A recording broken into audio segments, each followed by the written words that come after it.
head into the theater and the usher nods me in. They know me here. I descend down the staircase behind the movie screen that only select people know about. The door at the bottom opens and I walk in. The sound of movie spoilers fill the air. The barkeep has my drink ready and motions me to the back. The rest of the crew are here already. This is my type of place, and these are my type of people. Join me as we discuss the inner secrets of cinema. Have a seat in the spoiler room.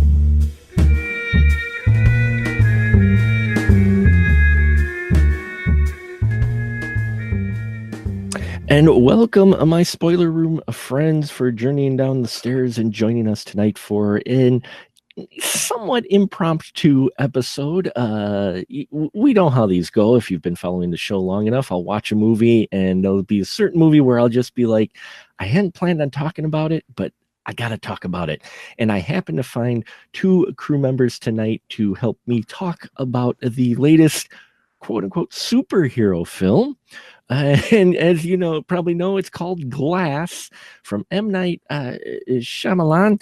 And I have tonight with me two fantastic crew members to discuss this. First off, he's back with us, Mr. Gonzorific, the lovely Andrew Shearer is with us. Hello, Andrew. How are you?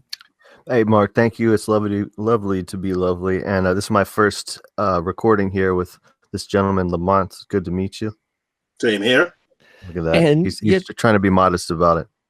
I didn't mean to not like to step on his introduction too, so you can cut that if you want. No, that's okay. We could still introduce him. You recognize the voice from our last episode. We did not scare him away. He was kind enough to come back again to the spoiler room. Yes, we welcome Lamont, the horror miser himself. Hello, Lamont. Greetings. Good to be back once again. I think this is going to be a very interesting one. It is going to be an interesting one because, well, I know from our last discussion too that you're big on the comics as well. So this will be definitely an interesting conversation. And yes, who here would like to give the synopsis? Andrew, would you like to give the synopsis of Glass? Hey, all right, let's try. Let's do it. Let's see. Glass is the third in Night Shyamalan's trilogy. Started with Unbreakable in 2000 and then picked up quite unexpectedly with Split 2016. So in this movie, you got Bruce Willis, you got Samuel L. Jackson, and then you got James McAvoy.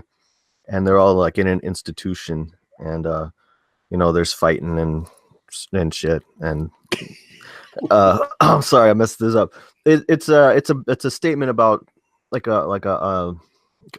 about comic books. It's like a comment on the comic book movies and things like that, I think. It is. It's the unexpected trilogy of the M. Night Shyamalan series when we saw Unbreakable. And yeah, you know what? We're going to dive right into it. I want to ask these fine gentlemen. First, we'll start off with Lamont. Lamont, when you saw Unbreakable, did you ever think it would become a trilogy of superhero movies? No, because I didn't even consider Unbreakable as a superhero movie. It was more of a psychological thriller to me, more than just a superhero movie. It just referenced comic books because Elijah's character is a comic book enthusiast. That's the only real reason why you actually have comic books referenced in this movie. But it's not a superhero movie at all.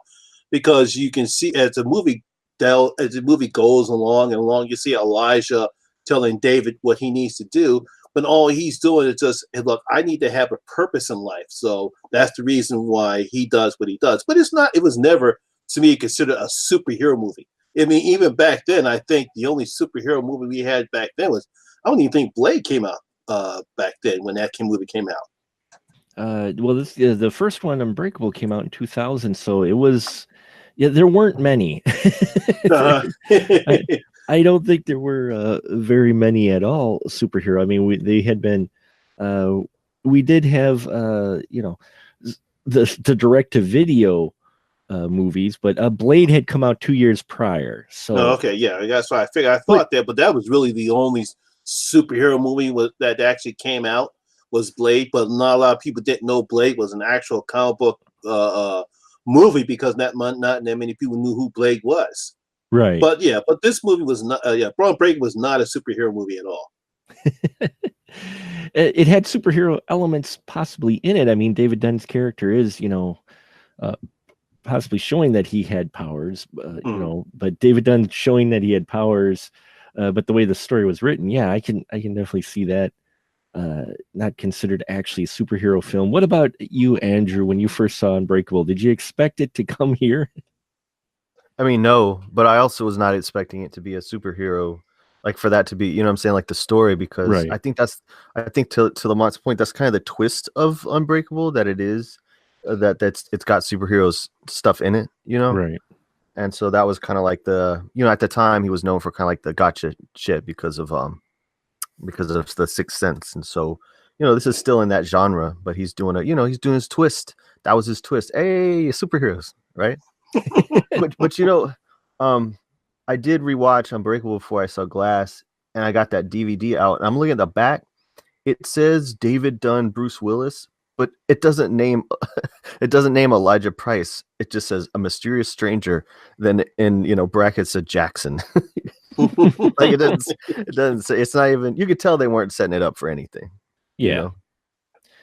Yeah. Well, and it's one of those things where I had heard that he had an idea for this to be a trilogy, but at the time when it came out, Unbreakable came out, he wasn't quite sure how to do it. Basically, he wasn't confident, I don't think, in it, which is actually kind of a shame, because I think Unbreakable, Split, and we'll get a little bit deeper into Glass here in a minute, but I'll say these three films, if Split and Glass show up sooner after Unbreakable than they did, I think these films might have been a little bit better received than they were. I mean, Split was, but that was because of McAvoy. But and even Glass, though, I think this trilogy of films, I think there was just too long of a distance for a lot of critics out there. Lamont, what would you say about that? Would you say if maybe we got Unbreakable, then 2 years later Split, and then Glass back then in the early aughts, or naughties, or however they want to call them, do you think maybe these films, because we know Glass isn't being well received by a lot of critics anyway, do you think it might have played better for at least the critics? Maybe. I think the problem right now is because of M. Night Shyamalan's after hitting the ground running, then he hits with not just one but several really bad movies, including The Last Airbender, and it took him a while to get his groove back. But because of that downside that he had, and even though he sort of came back with The Visit, people still do not really think he's really back, and especially now with Glass. I think Split was good, not as good as The Visit, but mainly because of if it wasn't for James McAvoy, people would say, "Oh no, he's back doing bad movies again." Yeah, so I don't know if he not have waited such a long time to do Split, then maybe he wouldn't get the knock for this as he's getting the knock for it now.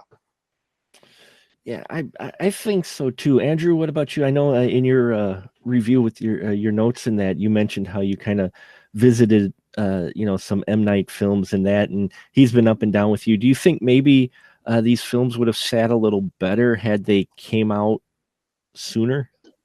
He was still hot at that time. Mm-hmm. I mean, even Unbreakable, I don't remember how much of a hit it was, but people were still, he was still like a named director at that time, and he just, I think Signs was probably maybe the last time he just sort of kind of taper off, but I don't know if people were ready for kind of what it was doing. You know what I mean? Like they're still maybe not, so it was, it's a big ask from people to start getting a high concept like that, So, I mean, it's hard to say. Whenever somebody is set up that high, like he was after Sixth Sense, all the critics want to do is knock you down. You know what I'm saying? Like all they want to do is take you apart like that. Mm-hmm. And so if you're not another big hit, or if you don't like surpass it or whatever, you know how it works, man. It's all fickle like that. So Yeah. it's hard to really say.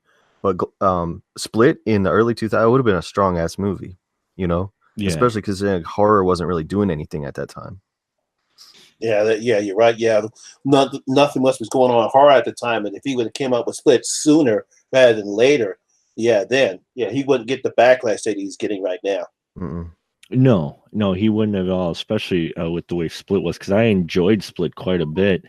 And what was funny is when and I know this is Glass, so we're talking about Split, but it's leading up to it because, when I saw Split, I hadn't thought of it being in the universe. I forgot what they call the trilogy, but in this universe, I thought it was just kind of standalone. And then you get that end credit sequence where you get David Dunn sitting there, and I go, oh, okay. You know what? I'm like, this kind of got me interested and kind of got me a little bit more into appreciating Split from what I saw it. And I'm like, okay, well, let's see where it goes. So then we get to Glass, which we get the scene open, and they've got to reintroduce good old David Dunn, who is pulling an Arrow vigilante type of, using his powers the way he thinks they should be used. And he actually has his son with him in their quote unquote lair. And pretty much the first act, we're reintroduced to this character and McAvoy's character from Split, the Horde, if you will. And Andrew, what'd you think about this first act? Because I know you mentioned you kind of fell asleep during it. Yeah, I did, man. But that's not to say that the thing isn't strong. I get it. Just what happened? They put them to fight so early. Like the Beast, and which is kind of a trip since he's from X-Men, right? Yeah. You're like, look at Professor X, man. Him and the Beast just kind of meld together, I guess. But when they had him fight so early, I'm like, well, wait a minute now. What's the ending gonna be? What's this leading up to? So I was like, okay, here we go. But yeah, so I started to lose interest with a lot of that monologuing that they were doing, about the building up to an interesting concept. But still, I was going like, oh man, now we don't have anywhere to go. So yeah, I was a little in and out. It's not saying the movie's bad. It's just like, how you do, man. You go in expecting some things, and then when they, it's like they bring your entree first, you're like, all right, well, guess I'll just eat this and then just sit here. Yeah, it did seem like they pulled the trigger a little bit early with this, especially since we hadn't seen David Dunn in a while. Lamont, would you agree that this battle possibly came sooner than you expected it to, between at least the Beast and David Dunn by himself? Well, I guess from what because as I said in my review, it's like one of the things I didn't like about the film was that it's like if you didn't see Unbreakable or Split, you'd be lost in what's happening in these characters. So I'm like, guess that the reason why they did it was like, well, we got to reintroduce these characters again, just so that way people who didn't see both movies know who they are. But unfortunately, when they're talking, especially Kevin, when he's talking either in Patricia or Hedrick's characters, and you're like, what the hell is he talking about? I don't know what's going on. It's like, what else? So that was, I didn't mind it because it had to start with something. Mm-hmm. Yeah, I mean, they had to start with something. So it's like, so I wasn't surprised that happened that way, because the whole basis of the film is obviously playing off the hero and the villain. So I really didn't mind it that much, but I could understand why people might have been a bit put offish of it. Hey, yeah, but you know what? Now that I'm thinking about it, and I didn't think about this until I heard him say it, that movie's called Glass. Where's he at? You had to take so long for him for them to do anything. You had to start off with something. How about the name of the character people would pay to see this on the poster? Start off with that. Actually, yeah, I agree. Because it is called Glass. So you would have thought they would have started out with maybe a bit of a more backstory for Sam Jackson's character, because you had Unbreakable, which gives you basically David Dunn. You had Split, which gives you somewhat origin of Horde. So now you got a movie called Glass, and he's going to be the manipulator, but maybe are we going to explore a little more? But we don't. We get David Dunn versus the Horde, which is like, previously. It plays out almost more like that. For me, I think the sequence of events plays out differently than I expected. I thought for sure Sam Jackson and it would manipulate things to where it starts off with them. And here's a concept, and bear with me, gentlemen, but I would have actually liked it had they started out with these three individuals and the asylum, finding out that they were actually captured. And then you have Glass do his thing and break out the Horde and David Dunn. And then your final conflict between David Dunn and the Horde are rescuing the four girls, because Glass set these events in motion. He's kind of like that. But yeah, Andrew, you're right. You get your entree right away because you're like, oh, this got teased at the end of Split, and people wanted to see the Horde versus David Dunn. And when he gives it to you within the first, 20 minutes of the movie. Yeah. And I get that because when I'm waiting, because I'm listening to the film and I'm waiting to see when the events take place. And when they're here, I see that it takes place three weeks after the events are Split. Right. So that, and if everybody knows, Kevin Crumb is still on the loose. Mm-hmm. So I kind of got that gist. But it's like this, and to me, like I said before, I think all they were trying to do was to reintroduce the characters again in case we forgot, especially because it's been like so many years since we've seen Kevin Dunn. So I guess that's the reason why they did it that way. Well, we got to reintroduce the character. Yeah, David Dunn's been around for not 18 years or so, because 2000 was Unbreakable. Mm-hmm. And I did give props, though, for M. Night doing something that Tarantino always wanted to do, but never got around to it with his Kill Bill. And M. Night actually does it with getting the original actor who got to play his kid in the 2000 Unbreakable back to play his kid 18 years later. Yeah, that's pretty impressive. He was able to get the same actor who played his son and get him to play his son again, which I thought was pretty good.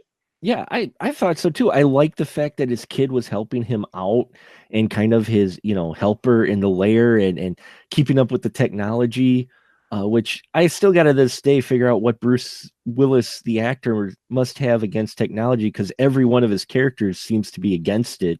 That and rap music. So I don't know. But yeah, you get the David Dunn Split fight, but then we get where David Dunn rescues these four cheerleaders that were going to be victims to the beast. And then the cops are suddenly there. And I'm like, okay, it didn't make sense at first quite why they were there that quickly, because he never plays it. But the ending, suddenly it makes sense of how they kind of knew they were there. Lamont, did you have a question? Did you question, how did the cops know that Dunn and, the Horde were fighting there so quickly? My guess is because, again, listening to because one of the girls gets injured, and I'm assuming they must have dialed 911, because I'm assuming they all have cell phones there at this point right now. So not sure where they kept them, though, because I don't know where they kept them at. But somebody must have had something to call the cops that quickly, mm-hmm. Because all of a sudden, next thing you know, they go outside. Next thing, there's a whole bunch of cops. So somebody must have called. Somebody must have had a cell phone hitting somewhere.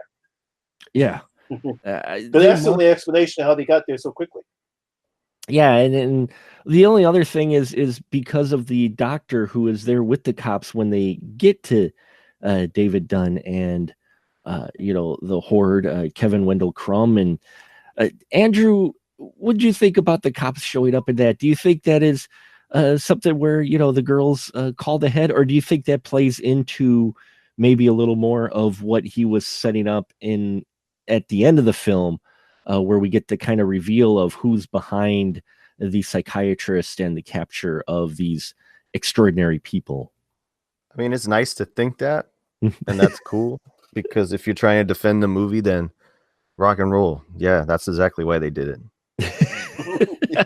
But if you've seen a lot of superhero movies with way too many characters, they just don't give a shit about stuff like that. They are trying to stuff all of these people into this movie, and they got to move because there's places to go and people to see, and et cetera, et cetera. A lot of ground to cover.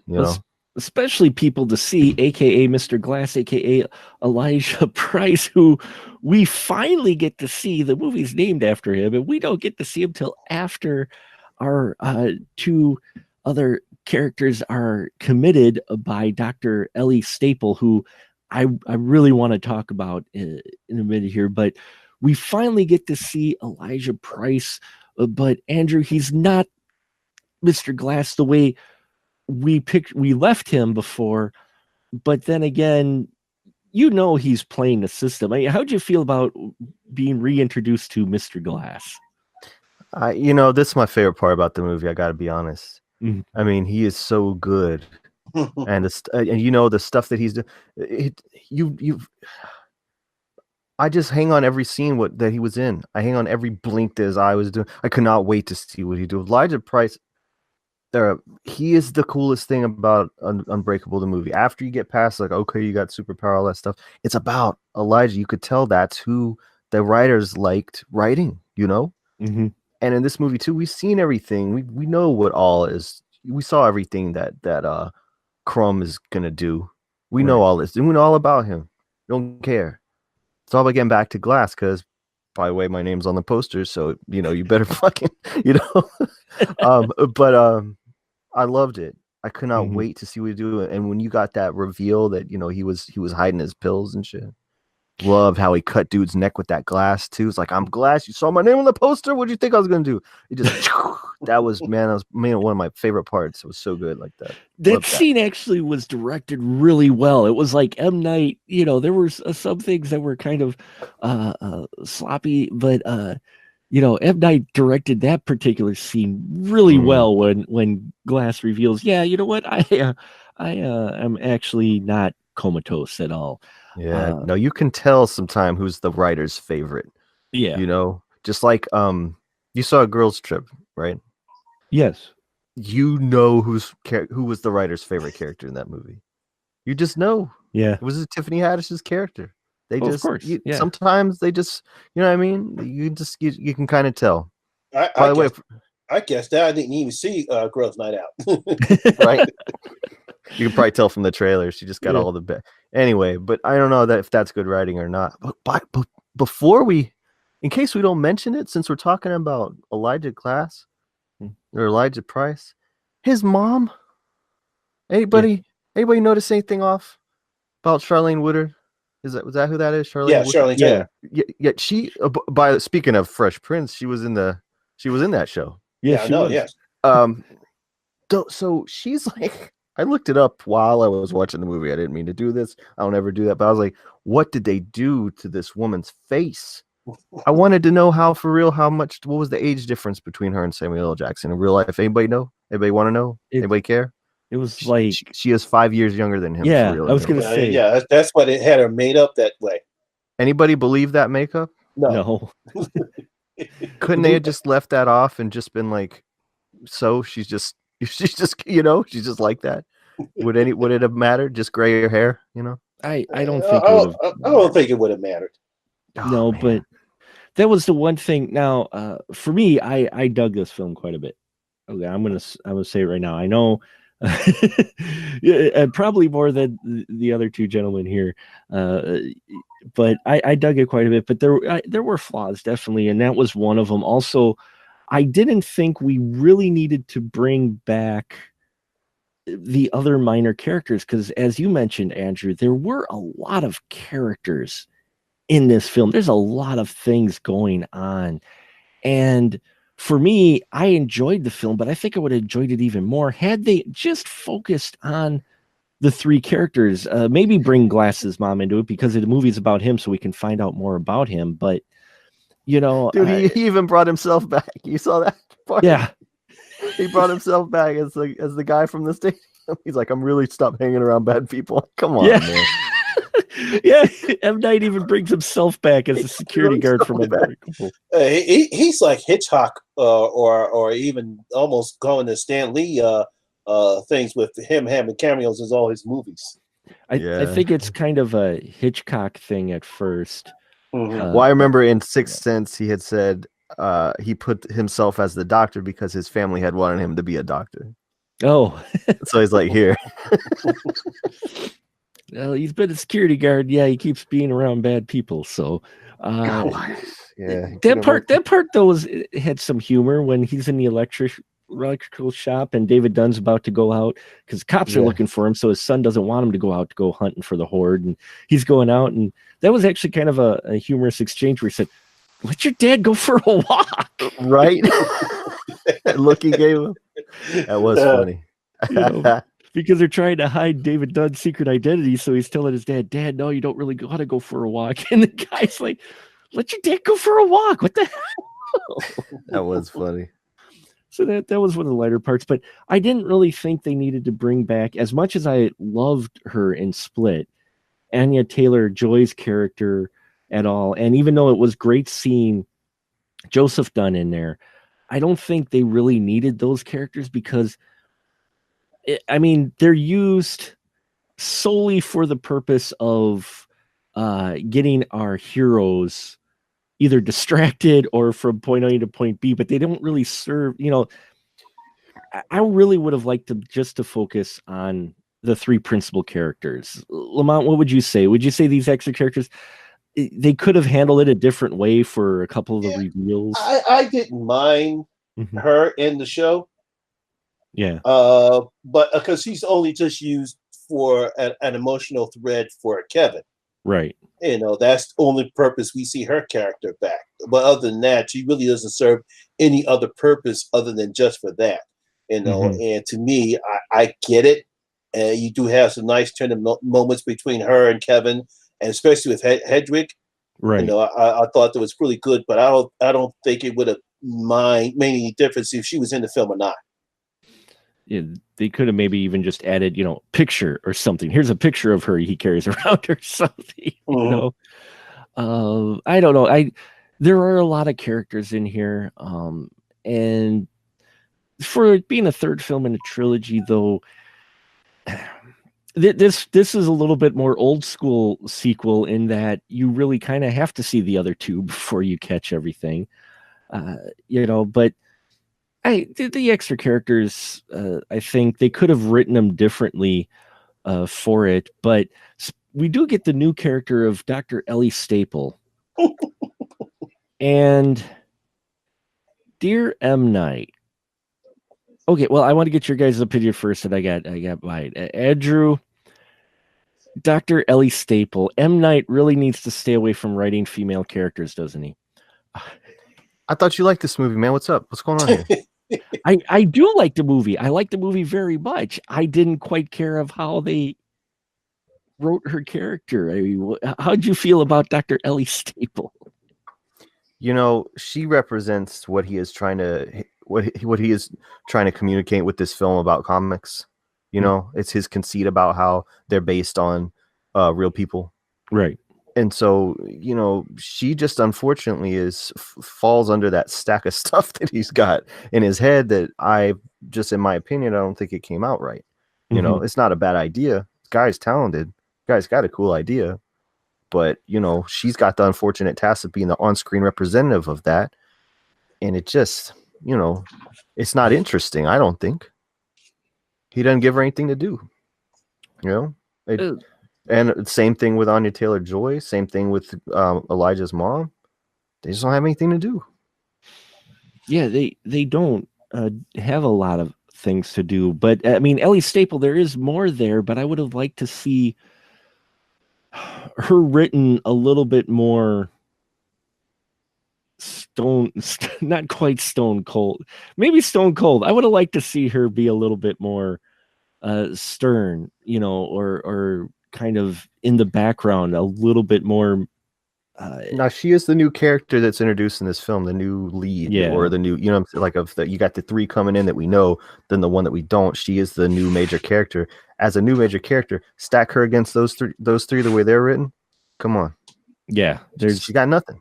She doesn't have anything. I think if she was by herself for a while, but the fact that she's in most of the scenes with one of these three very strong written characters, the ones that are the focus on, she does kind of get the short end as far as how she's written. And can I tell you what go I ahead. thought she was gonna do? I couldn't say this in my notes because I had to release those, and it would be spoiler.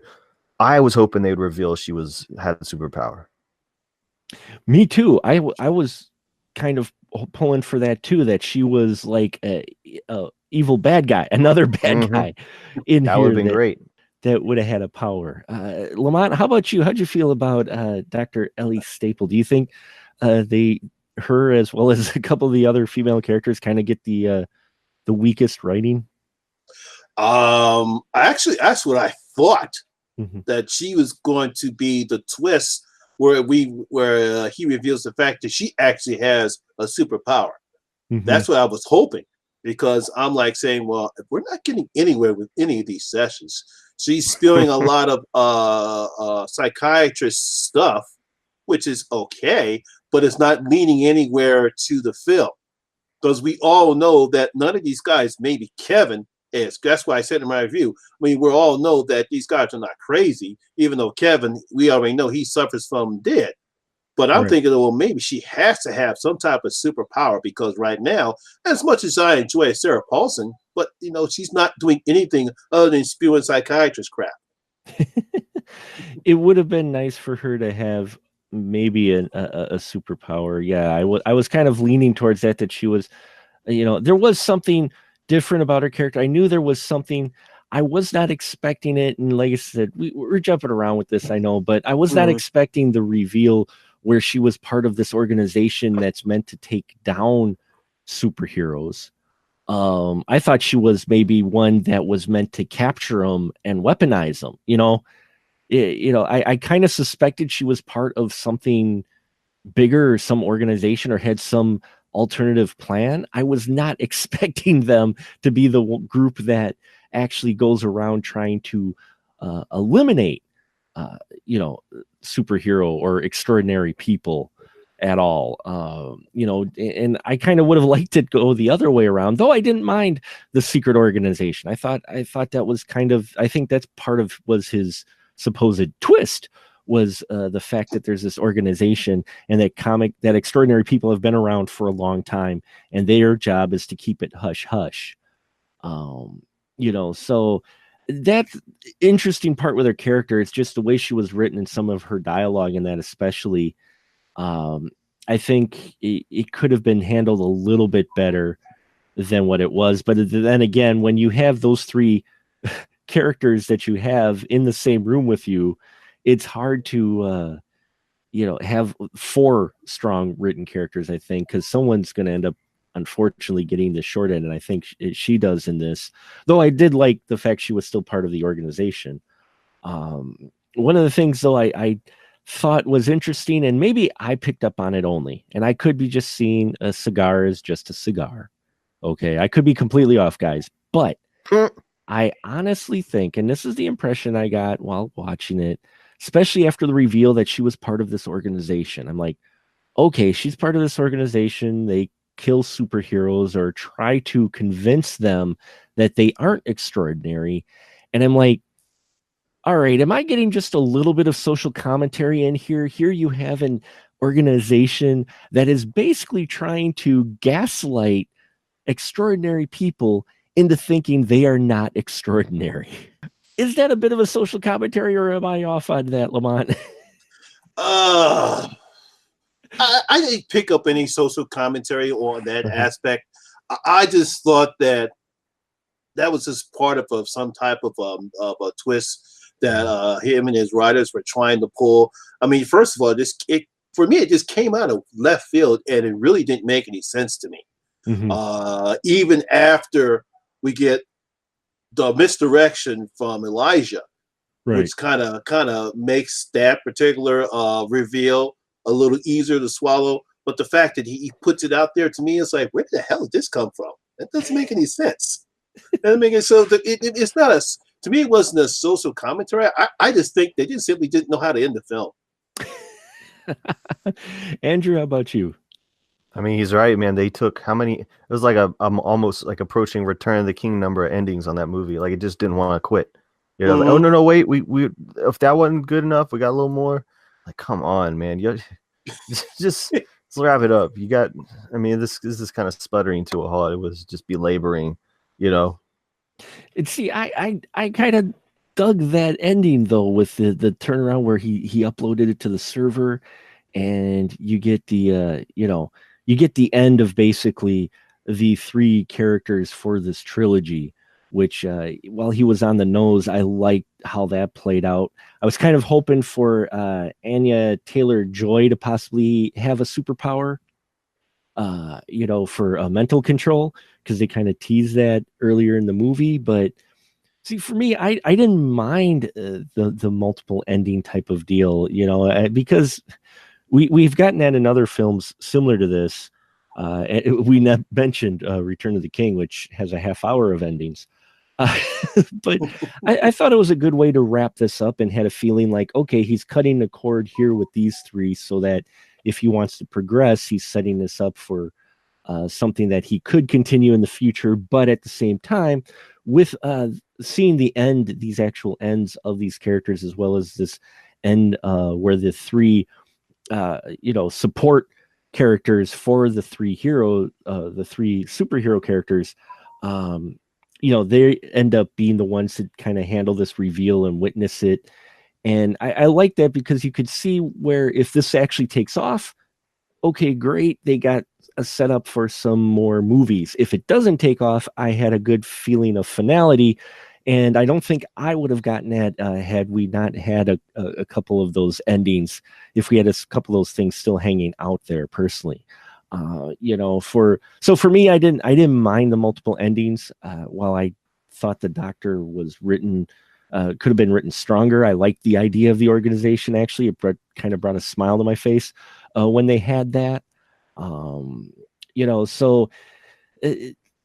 The multiple endings, yeah, it was all right, but I've picked up, I thought maybe there was some social commentary involved, and I apologize my rambling here, but I thought there maybe was a little bit going on, because one of the tools for this organization was trying to convince people they weren't actually superheroes. So I just thought that was an interesting angle, and maybe I am giving too much credit to M. Night for trying to make a statement at all.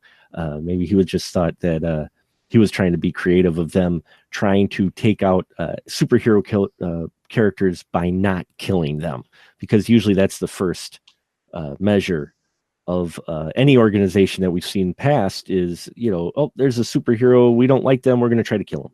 So but I do want to say we have to address the fact, though, that probably my favorite character out of this whole trilogy, Sam Jackson was fantastic, but one of the people that I think put in a strong performance besides Sam Jackson is James McAvoy as the Horde, as Kevin Wendell Crumb, who him and Jackson seem to be acting in a completely different movie than the rest of the people. Who Bruce Willis, I felt kind of was, he was good, but he was just kind of there.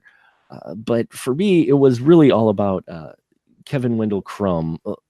Andrew, how do you feel about the Horde, Kevin Wendell Crumb, out of our three main characters? I know you liked Glass and Sam Jackson's performance, but what do you think of James McAvoy? Well, he's good. He's got so many impressive things that he does. When, a lot of time in movies where you're supposed to show somebody with multiple personality, the film will always, on an edit, it'll always cut when the character changes, just, to cue the audience somehow, or have some type of effect. You know what I mean? And he sometimes does. He'll like struggle as he's changing. But my favorite things in Glass were the parts where he literally just like in one unbroken shot will shift from person to person, That just to me shows somebody that has completely mastered their role. And in the case of this character, he's had to master several roles. And to me, from the most part, watching him go from one to the other, again, with no edit and no like gimmicky, like cue to the audience that I'm about to change, that's a very, very impressive thing to do. And I I don't hate the movie, but I hate to say it, but I wish it was. I would like to see it happen in a better movie than this. Lamont, how about you in the Horde? Did you think James McAvoy was probably one of the strongest things in this movie? Oh yeah, just like I said, my review. Yeah, he was very good in the role. I definitely loved the exchange between him and Elijah, because Elijah respects all the characters. He gives them respect. Like at one point, he tells Higwick, he said, "You see the world the way it's supposed to be seen, through an innocent child." I love that particular aspect that he has, and I love how they interact with each other. Yeah, it's sad that it's like this, just how he was in Split. That's why Split was so good. It's the reason why I liked most of Glass, is because of his performance. Yeah, his performance carries some of this film, and then that scene, like you mentioned, when we get that scene, and it's teased in the trailer as well, but we get that where the Horde and Glass meet pretty much for the first time there. Wow, I loved that whole scene. I'm like, man, this movie, I was into it already, and then you get Sam Jackson just putting in a great performance as Price, and yeah, like you said, they did a great job with the villains. Again, we have a superhero film that actually does a really good job with the villains, maybe not so much with our hero. And in this case, yeah, here we have Glass convincing and not talking down to any of the personalities, not being condescending to any of them at all. And yeah, that scene, especially when he said that it's great that you're internally 8 years old, I'm like, oh man, this is just a great scene between two actors. And yeah, I was really got into it at that point, and don't get me wrong, I like Bruce Willis and I like the David Dunn character and all, but out of the three, he felt like he was just kind of going through the motions in this. And people are probably going to say, but Mark, you love the film. I did love the film, but I fully recognize its weaknesses. And, for me, David Dunn, while it was great seeing his character, Bruce Willis seemed just a little tired in this, didn't he, Lamont? I think it's more of how the character is, not Bruce Willis's performance, because like I said before, he doesn't have that much to do in the film. But I think that's more of how the character is. When it's time for him to do his job, he does his job. His job is because he knows what he has to do. When it's time for him to face the beast, he goes out and faces the beast. But other than that, he's more of a subdued, laid back character. I don't get into trouble or anything like that. I don't think it's more of what Bruce Willis being bored. But I did enjoy the role. I think this is one of his best performances in a long time. Yeah, and that might be it. The impression I get that it was the way his character is, because I didn't revisit Unbreakable, but talking about it now, I do remember. Yeah, that's true. His character was a little more just kind of laid back and quiet, and with that type of personality. So that is him in this as well. So maybe that is what I was getting across. From him, was that he is actually staying in that, returning to that character and doing it just like he had it in Unbreakable. It's just the other two characters I think stand out so much that he really seems even more subdued in that respect. Andrew, what about you with David Dunn and Bruce Willis's performance in this? You think it was all right in the way maybe his character was written? I love the way he plays it in Unbreakable. I love the whole mood of that movie. He has so much to him. He has so much substance, because you get that time about his family life. His relationship with his wife and his son, a big part of that movie. A very big, that is that movie. So when they made it clear that his wife wasn't going to be in there, I was like, God damn, of all the people they should have brought back, to leverage him, to give him something, we should have brought her and have them go after her. You know what I'm saying? Like that, that would have been the same kind of stakes of that movie. Maybe, I don't know. He didn't seem like the first, when you showed Dunn and he's kind of joking around with his son and everything. Like, I realized a lot of time has gone by and he's probably changed. But right away I was like, man, he doesn't have this character anymore. Bruce Willis lost it. He doesn't have a handle on him. But also they didn't give him any grounding. He didn't have anything. He had so much to do as an actor, as a character at first, when he didn't have anything here. So what's he gonna latch onto? He's just gonna be Bruce Willis in this movie, and that's pretty much what he was. And not that that's bad, but right? Yeah, and for me, I mean, I like Bruce Willis, so I didn't mind, but it did, compared to the other two characters, it felt like his was he was there, and yep, I'm the hero, and okay, and he's the only one though too that I kind of got a kick out of when they were having their therapy session, how he was the first one to kind of start questioning, well, maybe I'm not super, maybe it is all just in my head a bit. But he was so reluctant in the first movie anyways. Right. So it was fitting in that respect that he would be the one that was convinced, while Mr. Glass was like, yeah, you're full of shit. And then you had the Horde, which was kind of in between. So that's what I kind of liked about that too, is that the Horde was kind of in the middle, where there were maybe some good, some good personalities and some bad, and then you have Dunn, who is the good guy, and Glass, which is the bad. So it's an interesting dynamic that they have between these three characters, I think, and that's what I liked the most, really, in this film was a difference in these three characters. Even though I would have liked to see a little more exploration into Mr. Glass outside of the fact that he was very smart. It would have been nice to see more of that, because the movie was called Glass. So we get to the final act though, and I want to talk about this confrontation, the way they play this out, because he brings the connection back to Unbreakable. And Andrew, how did you feel about this, to where we get the reveal of the fact that the Horde's dad was on the train with David Dunn, the only person to survive that train wreck, which was caused by Mr. Glass? How do you think that was handled, and did you like that, the fact that it kind of all came full circle? It was corny, man. It's corny. I'm sorry. And you know me, man. I'm not trying to talk shit about anything, right? I love Unbreakable. That's the thing. It was so corny because Unbreakable is a serious ass movie, and I feel like Split is too. And this one was just playing with it, Mm-hmm. And it was like he said, do you really do need to have seen it to understand it? And that and all of that stuff. You're like, what? It seemed like it was really struggling, just grabbing at anything, not only to connect itself and to justify its existence, but to be the kind of movie that it was instead of the kind of movie that it should have been. Because you got a comic book movie about comics that don't exist, following up two thrillers. Yeah. I mean, it just. Oh, I was like, it was trying too hard. And I love that shot. I love that connecting shot where it showed he getting on the train, and then that pan edit to the original, the opening scene from the movie from Unbreakable. Like, that was cool. Like, it was, all the parts are there. I just didn't like how they put it together. Lamont, how did you feel about this kind of tie-in to everything? How it comes full circle. Was it corny, or did it sit okay with you? Or it's a cop out.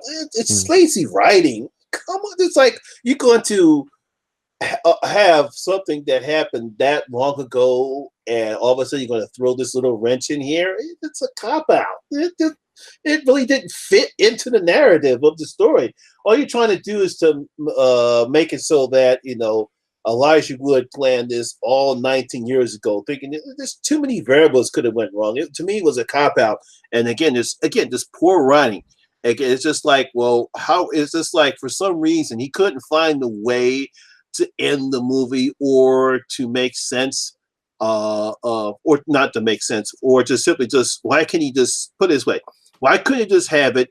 They battle it out, they do their thing, and then and then you might have that little stupid reveal with Ellen Sharp's character, but then Elijah gets killed and the beast kills Elijah by mistake. Instead of just shoehorning something in that really doesn't fit the narrative to begin with. And see, for me, I like the full circle thing. I enjoyed it quite a bit. I like that he tied it to that. Was it necessary? No. Could he have gone about it a different way? Absolutely. It didn't take anything away from the story. And yeah, Andrew, I'm with you. I thought I thought the cut of how they handled working the new footage in with the original scene for the Unbreakable, I thought the way they handled that, I'm like, okay, that's pretty slick. It was cool, but imagine the audience sitting in there. When's the last time any of them looked at Unbreakable, if at all? It doesn't mean anything to them, man. Yeah, it's smelling his own farts. it's smelling his own farts. Nice. Because I'm sitting here looking at the window, and I'm wondering why is his son running out in the middle of the whatchamacallit talking to the beast. Right. I says, what are you doing? And what's he talking about? What's his dad got to do, if anything? And it's like, what? That makes no sense. It absolutely made no sense to me. It's like I just at the end, I just like, oh well, I guess he had to throw something in here to make the I guess he thought that would make the beast pissed off and kill him, but he could have just did it a different way and accidentally killed him. Mm-hmm. Mm-hmm. Yeah, or Elijah possibly become friendly fire, collateral damage in the battle between Dunn and the beast. You could have done it that way as well, possibly. Especially, have David Dunn accidentally do something that might have caused Glass to get hurt because they try to work.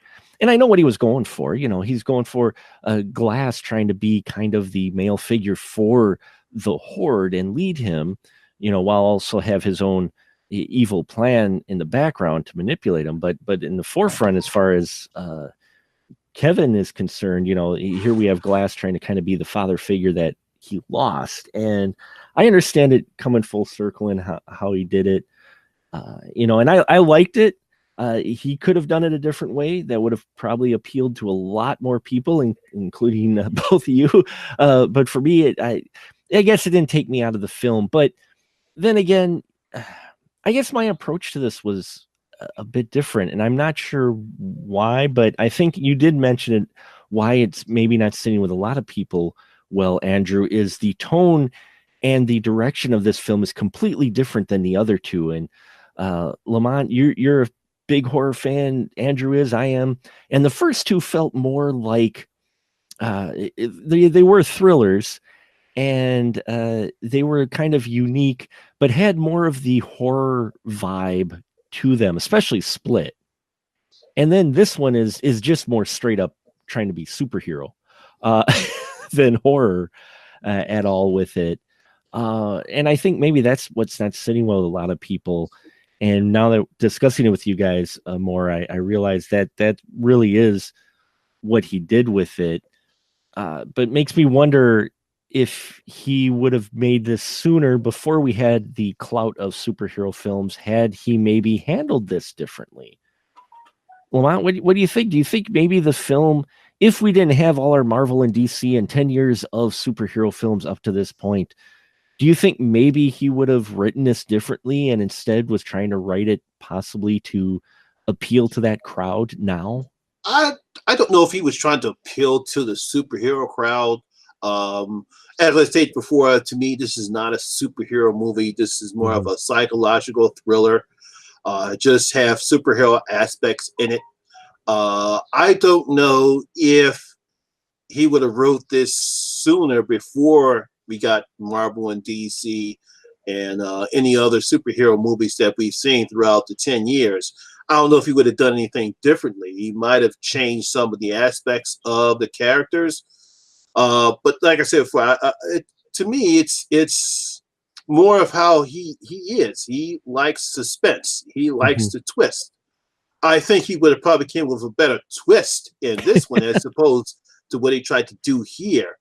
But I think maybe if we had, but like I said before, since I don't consider this a superhero feature, I don't know if he would have changed anything. Mm-hmm.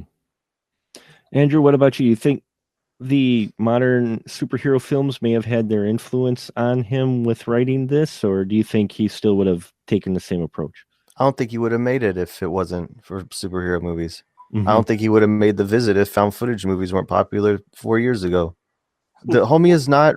We have not seen a M. Night Shyamalan film since The Happening, and that was a decade ago. you know? Mhm. And I don't know if it's just because he's not, it's not doing it for him with the writing or what, or if it's producer interference. But we have not seen this guy really, I don't think. Since then, Split probably the closest we've got, to be honest. And I don't think he would have even made it if not for superhero. Because you look at that magazine and the news stories. No, this third act is full of these references about this tower that's getting made. That's like the tallest building or whatever, and the word Marvel on there. Like, now, all right, we get it, dude, we get it. Like, it's supposed to be like if superheroes were real, this is what would really happen. We get it, okay, I get it. But when you do shit like that now, all that's happening is your audience is wanting this big confrontation battle at that tower, Right. and they just go out to the front yard. Oh. So you know what I'm saying? Like, it's a letdown for the people, but he's setting in the whole thing up for them. Knowing what they've seen. So he's like, I'm not giving you that. That's what really would happen, superhero. Like, actually, no, we go to the movies to see superhero because this shit could never happen because we need that. And what are you doing to us? I find that fascinating because when I'm sitting here looking at the movie and I'm thinking to myself, when Elijah talks about we're going to go to this opening right there, I'm saying to myself, there's no way he's going to pull that off. Right. Who's he trying to kid? I say, if he does it, it's going to make the film worse because all he's going to do is always you're going to say, well, no, he's trying to cop off of Kevin Feige now. We're going to have this big climactic battle between the overseer and the horde. I say he's not going to go there. M. Night Shyamalan is not. He tried that with the last Airbender and it failed miserably. So what you say is no octopus arms flying out of that wheelchair or nothing like that. Yeah. And for me, I got into it. I understand it's got all these weaknesses, but for me, I just got into it. I like the fact they didn't actually go to the tower and they just took it out to the bike racks. It felt like that was more natural to me. But what this film felt like to me, and maybe that's why I kind of enjoyed it, was back in the 90s. And Lamont, we talked about this last time before the episode. There was Dark Horse Comics. And I know Dark Horse Comics is, I think, still out now. But back then, they were doing the different storylines. They were doing different comic book type films. Graphic novels were on the rise. And so this whole series to me, and this one felt just like in line with those, just felt like, that indie comic trying to do something different. And maybe that's part of the appeal for it to me because of the sheer volume of Marvel and DC stuff that we get inundated with. I really enjoyed someone trying to do something different, even with its warts. I just got into it quite a bit. So this kind of felt to me like it was a comic book made by the independent company or by Dark Horse when they were first starting up, just doing what they wanted and not really, caring what's exactly a mainstream story or not. And that's the way this trilogy felt to me, though this one did feel like he was trying harder to play to the modern comic audience. But it still didn't take me out of the film. I dug it quite a bit. And overall, though, out of how this trilogy plays out, did we need it? No. I'm gonna agree with you there. It is a sequel no one really asked for. The way it's being received now, where actually it seems more people, the audience are enjoying it and the critics really are slamming it. Do you think that helps M. Night, whereas before the audience really hated M. Night, and that he may be able to come out with another movie soon? Or do you think that Glass really doesn't help his case any and that M. Night might fade away again for a while? And I'll start with Lamont. What do you think this does for M. Night going forward with this film, considering how it's being received right now? As far as the critics are concerned, he took a step back with this one because he sort of took a step forward with Visit and took another step forward with Split. But now with the critics, he's took a step back. maybe almost 2 steps back, based upon how the critics have not perceived this film. As far as the critics are concerned, as far as the fans are concerned, I really don't. Most of the people, I'll say this: some of the YouTubers that I'm friends with, like Lee McCoy from Drum Dumps, he really loved this picture a lot. Some of the other people, they seem to have some of the same opinions I have. It was okay, it was fine, it was okay, really wasn't great. I really haven't seen any other YouTubers slam this film like the critics have slammed for it. No, once I look at other reviews, but to me, I think the audiences will still go see his films. I think the critics will be more suspicious even now with this movie, and will probably not trust him again until he actually decides what he wants to do in the film, because it seems like he's having a problem with the critics on how he wants to end his films. Andrew, how about you? Do you think him being what it seems to be kind of teetered the opposite way, like Lamont said, where he's taken 1 or 2 steps back with the critics, but the fans seem to actually, more fans seem to be embracing this film? Do you think that helps him? Where do you think M. Night, it kind of sits for M. Night, and going forward, how does this help or hurt him? As long as it makes money, it's gonna help him. It doesn't matter what the critics say. As long as the movie makes money, he's gonna keep working. And because he's a man, even if they don't make money, he'll keep working.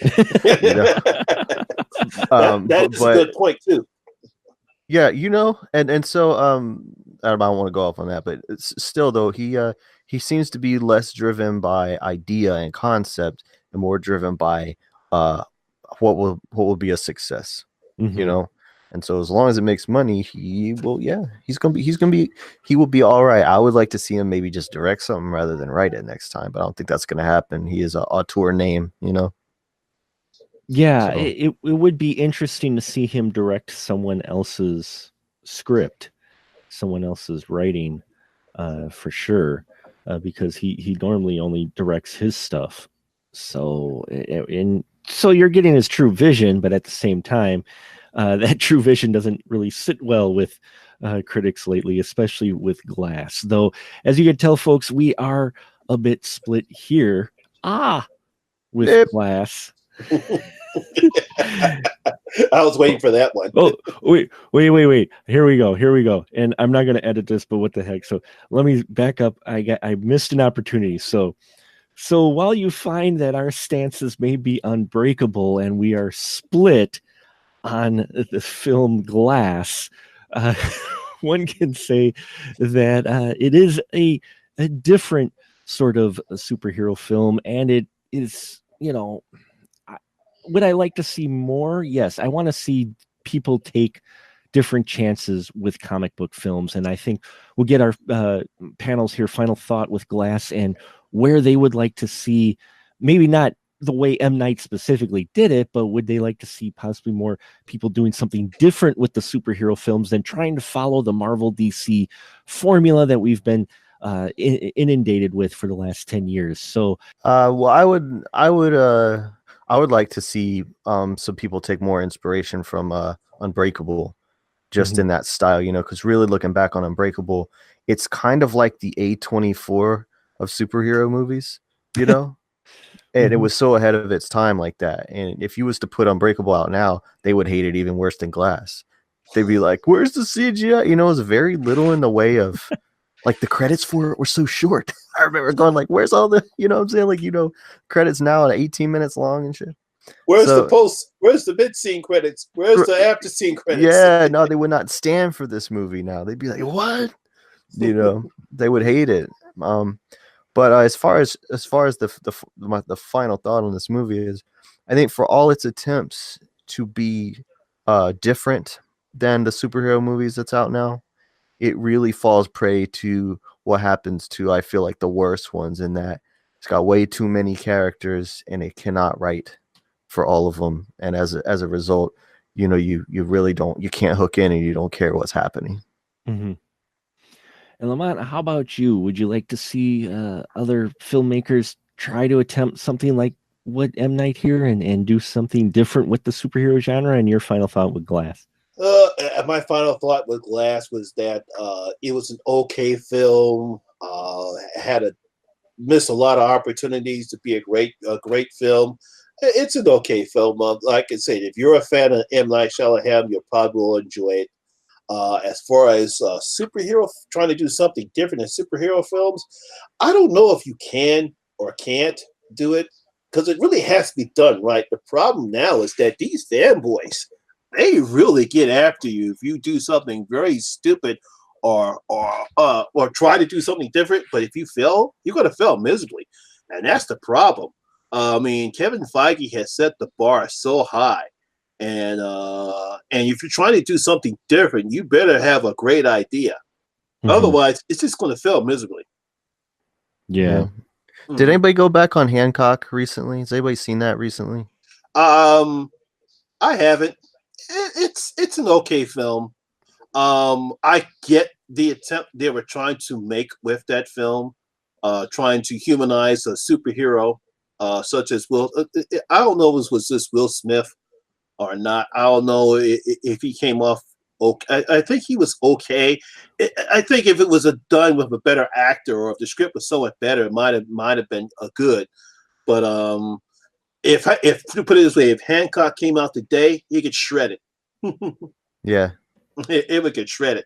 I mean, because it's an attempt to say that superheroes are human, and which they actually are. I mean, they do have feelings. They do have but I think when we finally realize the truth between the two of them, I mean, what they really were, it sort of throws everything off. And like I said, if that came out today, the way the script is and the way how that movie was, it could shred it. Yeah.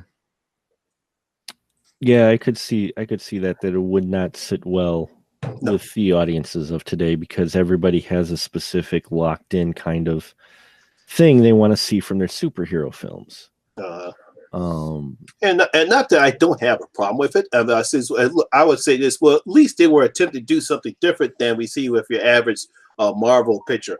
I mean, I know DC gets a bad rap because most of all their movies are terrible. I'll even say this. I liked, not to go off on subject here. No, it's okay. Even with Aquaman. Now, I liked Aquaman. I didn't love it like everyone else did, mainly because of how old I am, and I've seen the old Filmation Aquaman cartoon show.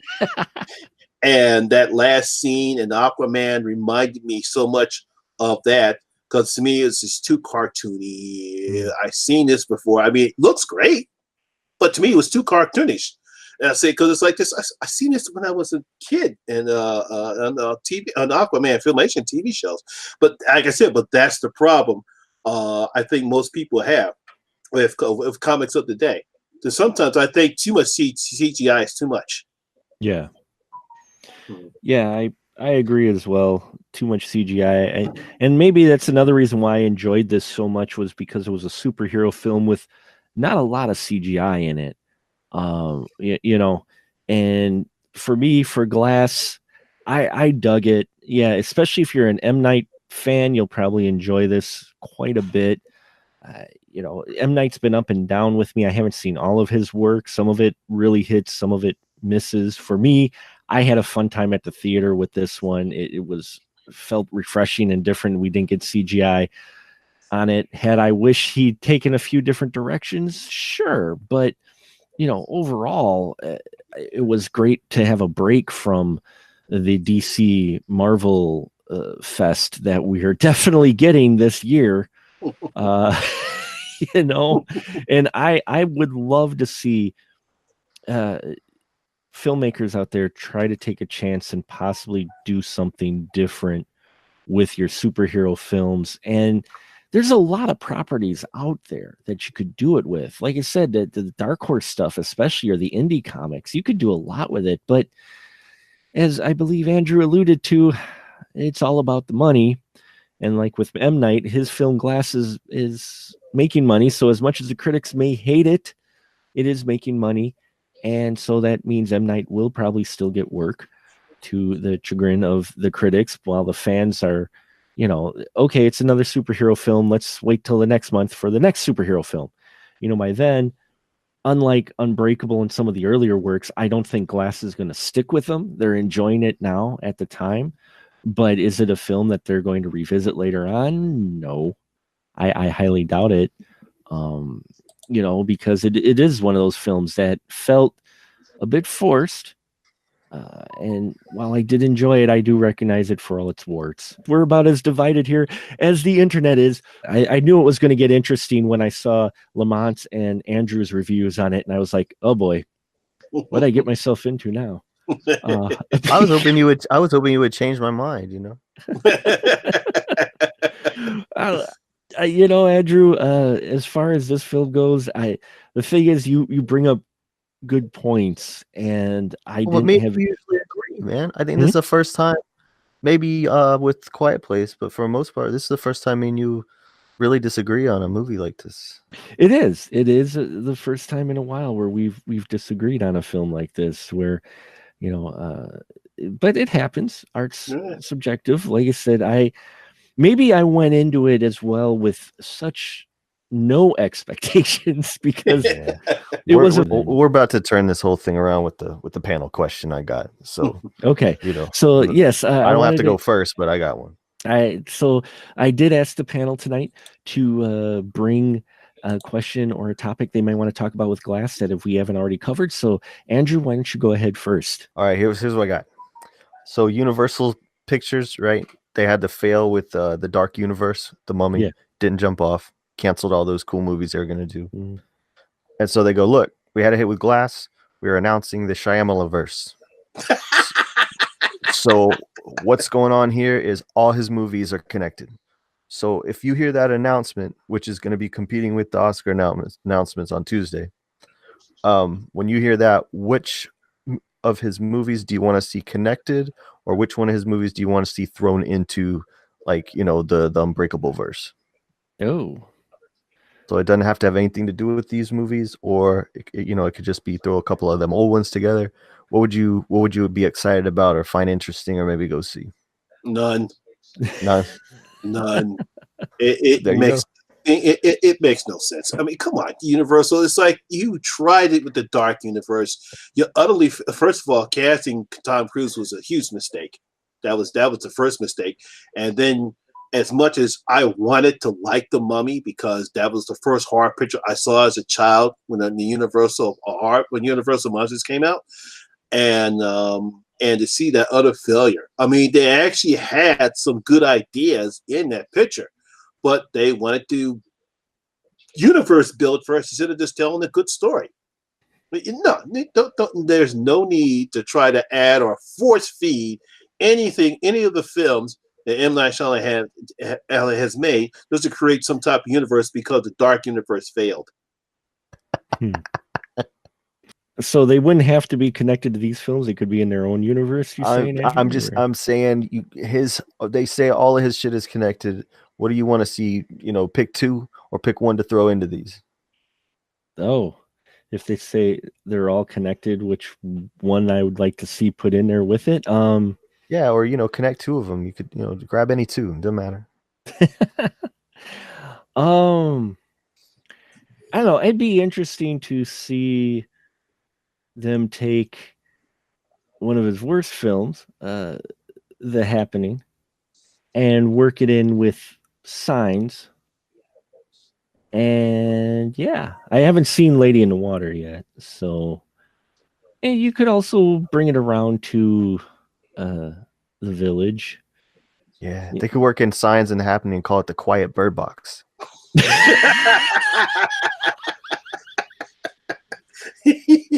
Shit's ready to go, man. Netflix original. That's a good one. Wow.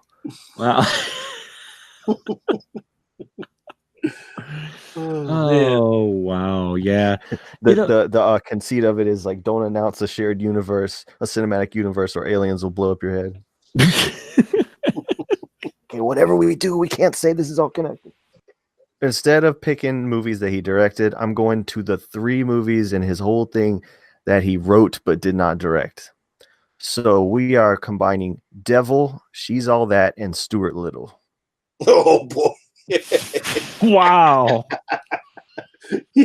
Devil, in case you don't remember, is about the killer elevator. Oh yeah, She's all that I the teen liked it. comedy. I liked it. That Oh, I was like good. Devil too. I'm a big fan of that. Bokeem Woodbine in that movie is amazing. Oh yeah. And yeah, so she's all that 90s teen comedy, and then Stuart Little kids movie. So we're mixing these three up. Wow. It's gonna be her and that mouse in that elevator. Andrew, I want that movie. Go for it. Right? I I for real would see it. I I- thought about this shit in the car today while I was driving around a mall. would. Anyways, so that's it. I would totally see that. Okay. I and hope he hears this and does it. I hope so too. Maybe he will listen to this. Who knows? Lamont, did you have a topic or question that you wanted to bring to the group? No, because I don't know, because we talked about Ghostbusters 3 coming out. Sure. My only thing is, I don't know if you heard the interview. Leslie Jones came out and said that she was disappointed that this is happening, and she's very angry. And she made a comment, and I want to bring any politics aside, but she said this is something that Trump would do. And I said to myself, no, this is nothing that Trump would do. This is just Hollywood trying to make more money out of a popular franchise, unfortunately, because of the disaster that Ghostbusters 2016 was. Well, in their eyes, the 2016 because it didn't make the money at the box office. Yeah. Yeah, she made the comment like that. I'm like, why'd you have to make the comment like that? There was no need to put Trump's name in it. All she could be angry and she could be upset, and I understand that. But it's just this is what Hollywood does now. Yeah, well, the name's going to be thrown around, though. Again, like I said, maybe I know you guys mentioned you didn't see it, but for me, I felt maybe he was making a little bit of statement about gaslighting, but I could be giving M. Night too much credit with this film, which has been associated with some things politically. So maybe I was reading too much into M. Night's script with Glass, but that's what kind of I got out of it. But yeah, it goes right along with the rest of of toxic fandom, and that's a whole nother conversation, and we won't get into it here. But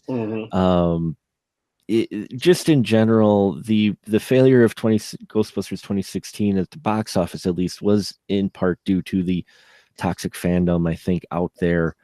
And yeah, Andrew and I have had many discussions on these because it's no longer quite a trigger for me, but I think they're really the toxic fans are not doing their franchise or whatever they like any favors by being so vitriol towards something new or different. And in this case, it doesn't help her to make a statement like that, because that's just going to fuel those people who didn't like the 2016 people even further. Trust me, it did already. Yeah.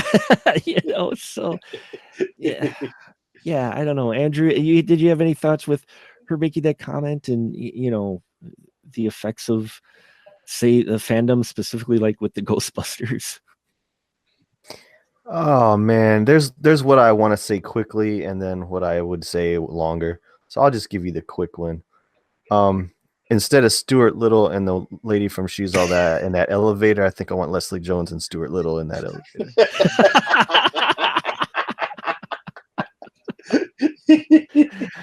And on that note, we are going to end this episode tonight. I have some editing to do, I know, but take what you will, folks, from it. Glass, and yet another film that has many people divided and different opinions on it. So in the end, I think we would all agree that if you really want to know what it's about or how you might feel about it, go see a film. You want to wait to rental, that's fine if you're leery about spending the money, or wait for free Amazon Prime. But don't hate on any film before you see it. And that's my advice to you for tonight. So now we're going to give our license to shill out to our panel here. This is a chance where they get a chance to tell you where you can find them at when they are not here. So Lamont, why don't you go first, sir? You can see me. You can find me on YouTube as the Horror Miser Money G. Nice. Great. Link will be as well on our website as always. And Andrew, you do have some time. I don't mind at all. Can they still find some of your stuff out there? Yeah, man. No, hey, first of all, it was a pleasure to have this discussion. And I did, as a result of you posting the link to Lamont's YouTube channel, I did subscribe there. Thank you. So I've Thank been you very enjoying. much. Yeah, absolutely, absolutely. As a matter of fact, you now qualify for my giveaway. Hey, I'll take anything, man. I'll just, a Twizzler that you found under the seat, I'll eat it. Yeah. If you look at my video where I celebrate my 2-year anniversary, you'll see all the details in there. Oh man, I'm doing it. Hey, that's all you had to say. But no, as far as my friends and I here in Athens, Georgia, we make our own movies as a hobby, and our name is Gonzorific, GONZORIFFIC. It's basically like a garage band, except we make movies instead. You can find what's left of our catalog now on Amazon Prime at Gonzo or Amazon.com/V/Gonzorific. And if you wouldn't mind, if you want to save the rest of our movies that are currently on there, because they recently deleted about half of them, leave us a good comment and leave us some positive stars. And if you don't have anything cool to say about low budget movies, get the fuck out of here.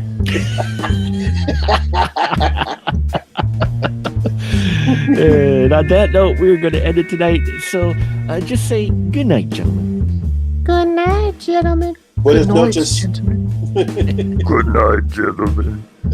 Good night, gentlemen. Good night, gentlemen.